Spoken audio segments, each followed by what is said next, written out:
बंधु माने आजिर एही कार्यक्रम को आपण मानकु स्वागत। आजिर एही कार्यक्रमटी कर्कट राशिर व्यक्ति विशेष मानक पई बहुत गुरुत्वपूर्ण अटे। आजिर एही भिडियोटी कर्कट राशिर व्यक्ति विशेष मानक पई बहुत खास हेबाको जाउछि, कारण 2026 मसीहार आरंभरु ही आपणक जीवन रे एक धमाका हेबाको जाउछि, एक विस्फोरण हेबाको जाउछि जहा आपण केबे कल्पना मध्य करि परिबे नाही। किंतु एहा पछरे कोन कारण रहिछि से विषय आजिर एही भिडियो रे आमे माने विस्तार भाबरे आलोचना करिबा। तो बंधु माने गोटे वर्ष रे 120 दिन एपरि होइथाय जेतेबेले देवगुरु बृहस्पति बक्री होइथांती, अर्थात रेट्रोग्रेड होइथांती। तो आमर राशि चक्र रे जो 12 गोटी राशि रहिछंती प्रत्येक व्यक्तिर जीवन रे एही 120 दिन एक विराट परिवर्तन आनिबाको जाउछि। तेबे राशि चक्रर 12 गोटी राशि मध्यरु चतुर्थ राशि हेउछि कर्कट राशि। तो आजिर एही भिडियो रे आमे माने कर्कट राशि उपरे चर्चा करिबा। तो बंधु माने एही जो 120 दिन रहुछि जेतेबेले देवगुरु बक्री हेउछंती, एही 120 दिन आपणको पई किपरि रहिबो, आपणको देवगुरु बृहस्पति किभଳି फल प्रदान करिवे, आपणको केते मात्रा रे शुभ फल प्रदान करिवे एवं केते मात्रा रे अशुभ फल प्रदान करिवे। एही 120 दिन मध्यरे आपणको जीवन रे कोन सब घटना घटिबो, केउ सब क्षेत्र रे देवगुरु बृहस्पति आपणको पई परिवर्तन आनिबे। तो 11 नवेम्बर 2025 रु नै 11 मार्च 2026 मध्य जो समय रहिला, एही समय आपणको पई बहुत गुरुत्वपूर्ण हेबाको जाउछि। तो बंधु माने सर्वप्रथम आसंतु जानिबा जे बक्रीर अर्थ कोन। तो बंधु माने आपण माने जानि रखिबा उचित जेतेबेले कोनोसी शुभ ग्रह बक्री होइथांती सेतेबेले तांकर शुभत्व रे वृद्धि होइथा। देवगुरु बृहस्पति हेउछंती सबुठारु अधिक शुभ ग्रह। देवगुरु हेउछंती आशीर्वादर ग्रह, किंतु सबुठारु गुरुत्वपूर्ण कथा हेउछि जे गुरु कुंडलीर केउ भाबरे बक्री हेउछंती एवं केउ सब भाव उपरकू गुरुंकर दृष्टि रहुछि। सेही हिसाब रे मध्य गुरु आपणको शुभ फल प्रदान करिथांती एवं अशुभ फल मध्य प्रदान करिथांती। तो बंधु माने आसंतु आमे माने विस्तार भाबरे जानिबा जे एही जो 120 दिन रहुछि 11 नवेम्बर 2025 रु नै 11 मार्च 2026 पर्यंत आपणक जीवन रे कोन सब परिवर्तन आनिबाको जाउछि। सेथिपाई आपण माने भिडियोटी को स्किप न करी शेष पर्यंत निश्चय देखंतु एवं भिडियोटी को लाइक करी चैनलटी को सब्सक्राइब करी दियंतु। कमेंट बॉक्स रे भक्ति एवं श्रद्धार सहित जय श्री जगन्नाथ, जय मां लक्ष्मी निश्चय लिखंतु। तो बंधु माने आसंतु आरंभ करिबा आजिर एही कार्यक्रम को जहां आपणकर जन्म राशि उपरे आधारित अटे। तो बंधु माने आपण माने गोटे कथा जानि रखिबा उचित जे एहा आपणकर जन्म राशि उपरे आधारित अटे, अर्थात ग्रह मानकर गोचर आधार रे ही एहा कह जाय थाय। किंतु आपण जदि निज जीवन विषय 100% जानिबा पई चाहछंती तो ताहा केवल आपणकर निजस्व जन्म कुंडली विश्लेषण कला परे ही जणा पड़ी थाय। किंतु एही जो ग्रह मानकर गोचर रही थाय ताहा प्रत्येक व्यक्तिक जीवन रे किछि ना किछि प्रभाव पकाई थाय। एबे आसंतु जानिबा बक्रीर अर्थ कोन। आपण माने निश्चित भाबरे जानिथिबे जे प्रत्येक ग्रहंकर एक निर्दिष्ट गतिपथ रही थाय एवं सेही निर्दिष्ट गतिपथ रे ही प्रत्येक ग्रह सूर्य को परिक्रमा करिथांती। किंतु जेतेबेले सूर्य एवं सेही ग्रह मध्यरे पृथ्वी आसी जाए एवं ग्रह ठारू पृथ्वी आगको चली जाई थाए सेतेबेले आमको एभली प्रतीयमान होई थाए जेमिति ग्रहटी बक्री होई जाइछंती, किंतु वास्तव रे एपरि किछि होई न थाए। केवल सेही ग्रहंकर गति रे किछिटा परिवर्तन आसी थाए, किंतु यह प्रत्येक राशिर व्यक्ति विशेष मानक जीवन को बहुत अधिक भावरे प्रभावित करिथाय। यह फल रे प्रत्येक व्यक्तिक जीवन रे एक बड़ परिवर्तन आसी थाए। तो एबे आसंतु जानिबा एही जो 120 दिन रहिला ताहा आपणक जीवन रे कोन सब परिवर्तन आनिबाको जाउछि।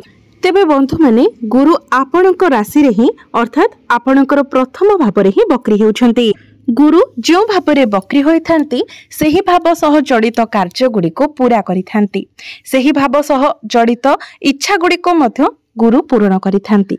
तो बंधु माने प्रथम भावटी होइथांती आपण निजे केउ भली अटंती ताहा आपणकर प्रथम भावरु ही जणा पड़ी थाए। आपणकर स्वास्थ्य, आपणकर प्रकृति आपणकर विचार सबकिछि प्रथम भावरु ही जना जाय थाए। तो गुरु जेतेबेले आपणकर प्रथम भावरे बक्री हेबे तो सर्वप्रथमे तो पूर्वरु जदि आपणकर किछि स्वास्थ्य जनित समस्या थिला तो से सब दूर हो जिवो। आपणकर इम्यूनिटी सिस्टम स्ट्रांग हेबो। आपण निजर स्वास्थ्य रे बहुत भलो परिवर्तन देखिबा को पाइबे। एहा व्यतीत आपण निजर क्रोध निजर एग्रेशन उपरे मध्य कंट्रोल करिवे। निजर प्रकृति रे आपण परिवर्तन आनिबे। आपणक मध्यरे मैच्योरिटी लेवल बढ़िबो, ज्ञान बढ़िबो। आपणक मध्यरे सब स्किल गुडिकर इंप्रूवमेंट हेबो। आपण निजर स्वास्थ्य प्रति यत्नशील हेबे। आपण निजे निजर को सुधारिबे। आपणक मध्यरे जहाँ भी किछि खराब थिला आपण निजे ही से सब को बाहर करि देबे। एपरि कि आपणकर सामना पाला मध्य आपणक मध्यरे परिवर्तन को लक्ष्य करि पारिबे। जदि पूर्वरु आपण कोनोसी भी इलीगल काम करुथिले भूल कार्य करुथिले तो से सब को मध्य आपण सुधारिबा को चेष्टा करिवे। जदि आपण कोनोसी निशा द्रव्यर सेवन करुथिले तो सेथिरु मध्य आपण बाहरी आसीबा को चेष्टा करिवे। एहा व्यतीत गुरुंकर दृष्टि आपणकर पंचम भाव सप्तम भाव एवं नवम भाव उपरे रहुछि। तो पंचम भावटी होइथाय शिक्षा क्षेत्र प्रेम जीवन एवं संतानर भाव। तो जो माने विद्यार्थी अछंती सेमानंको पई एही समय बहुत भलो रहिबो। आपण आपणकर शिक्षा क्षेत्र रे बहुत भलो परिवर्तन आनिबे। पाठ पढ़ारे आपणकर आग्रह बढ़िबो। आपणक मध्यरे बुद्धिमत्ता बढ़िबो, ज्ञान बढ़िबो। जदि आपण किछि एडमिशन नेबा पई चाहुथिले फॉर्म फिलअप करबा पई चाहुथिले तो एही 120 दिन मध्यरे आपण ताहा निश्चित भाबरे करि पारिबे। जो माने संतान सुखर कामना करुथिले सेमानंकु संतान सुखर प्राप्ति हेबो। एवं आपणकर जदि संतान अछंती तो संतानक तरफरु आपणकु कोनोसी खुशी खबर मिली पारे। आपणकर संतानक पई आपण समाज रे प्रशंसित हेबे। बंधु माने गुरुंकर दृष्टि पंचम भाव उपरे रहुथिबा कारणरु आपणकर प्रेम जीवन रे मध्य आपण सुधार देखिबा को पाइबे। कारण गुरु हेउछंती आपणकर नवम भावर अधिपति। तो नवम भावर अधिपति होई गुरु आपणकर प्रथम भावरे गोचर करूछंती। गुरुंकर दृष्टि नवम भाव सहित आपणकर पंचम भाव उपरे रहुछि। तो प्रेम जीवन रे मध्य आपणकु आपणक भाग्यर साथ मिलिबो। जदि आपण प्रेम विवाह करबा को चाहुतिले तो आपणकर स्वप्न पूर्ण हेबो। आपणकर प्रेम विवाहर रूप नै पारे। आपणक मध्यरे जदि पूर्वरो किछि डिस्टर्बेंस थिला मतांतर मतभेद चलीथिला तो से सब दूर होइछिबो। आपणक मध्यरे भल पाइबा बढ़िबो, बुझामणा भल रहिबो, ताळमेळ भल रहिबो। आपणक मध्यरे फीलिंग्स बहुत भल रहिबो।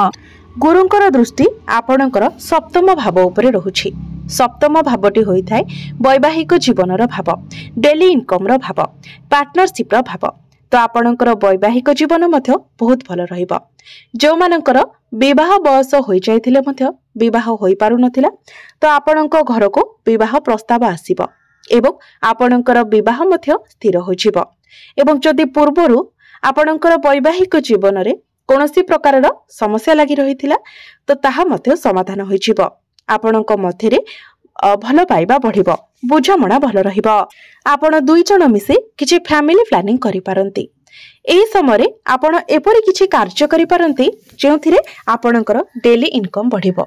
किंबा जदि आपण पार्टनरशिप बिजनेस करिबा पई चाहुथिले तो ताहा मध्य आपण आरंभ करि पारिबे। जदि आपण ऑलरेडी बिजनेस करूछंती तो बिजनेस रे मध्य आपण ग्रोथ देखिबा को पाइबे। आपण निजर बिजनेस को आगो को बढ़ाइबे। बकरी गुरुंकर दृष्टि निजर स्वगृह आपणकर नवम भाव उपरे रहुछि। तो भाग्य मध्य एही 120 दिन रे आपणकर प्रबल रहिबो।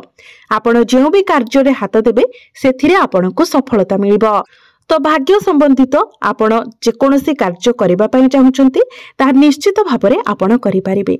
एही 120 दिन मध्यरे आपण कोनोसी भूमि जमी प्रॉपर्टी इत्यादि किनि पारंती किंबा ए सबुरे डील करि पारंती। नूतन गृह निर्माण करि पारंती, नूतन जानवाहन इत्यादि किणा किणी करि पारंती। एही समय आपण धार्मिक यात्रा करि पारंती। आपणकर मन धर्म आडको अग्रसर हेबो। आपणक गृह रे कोनोसी शुभ मांगलिक कार्यर आयोजन होई पारे। तो बंधु माने गुरु जेहेतु आपणक राशि रे उच्चस्थ अछंती तो प्रत्येक क्षेत्र रे गुरु आपणको शुभ फल देबाको जाउछंती। कारण गुरुंकर दृष्टि मध्य सब शुभ स्थान गुड़िक उपरे रहुछि। तेणु गुरुंकर एही बकरी चलन आपणको प्रत्येक क्षेत्र में सफलता आनी देबाको जाउछि, शुभ फल देबाको जाउछि। तेबे बंधु माने अधिक शुभ फल प्राप्ति करिबा पई आपण प्रत्येक दिन सूर्यास्त परे चंद्रमांकर बीज मंत्र 108 थर जप करंतु। प्रत्येक दिन आपण हनुमान चालीसार पाठ करंतु एवं प्रत्येक दिन आपण उदित सूर्य को तंबा पात्र रे जलार्घ्य अर्पण करंतु। ओम गृहिणी सूर्याय नमः एही मंत्र जप करी आपण प्रत्येक दिन सूर्य को जलार्घ्य अर्पण करंतु। एहा सहित जदि आपण पारिबे तो प्रत्येक दिन विष्णु सहस्त्र नामर पाठ करंतु, आपणको अधिक शुभ फल प्राप्ति हेबो। तो बंधु माने आपणकर जीवन मंगलमय हो, एहा ही ईश्वरंक निकटरे मोर प्रार्थना।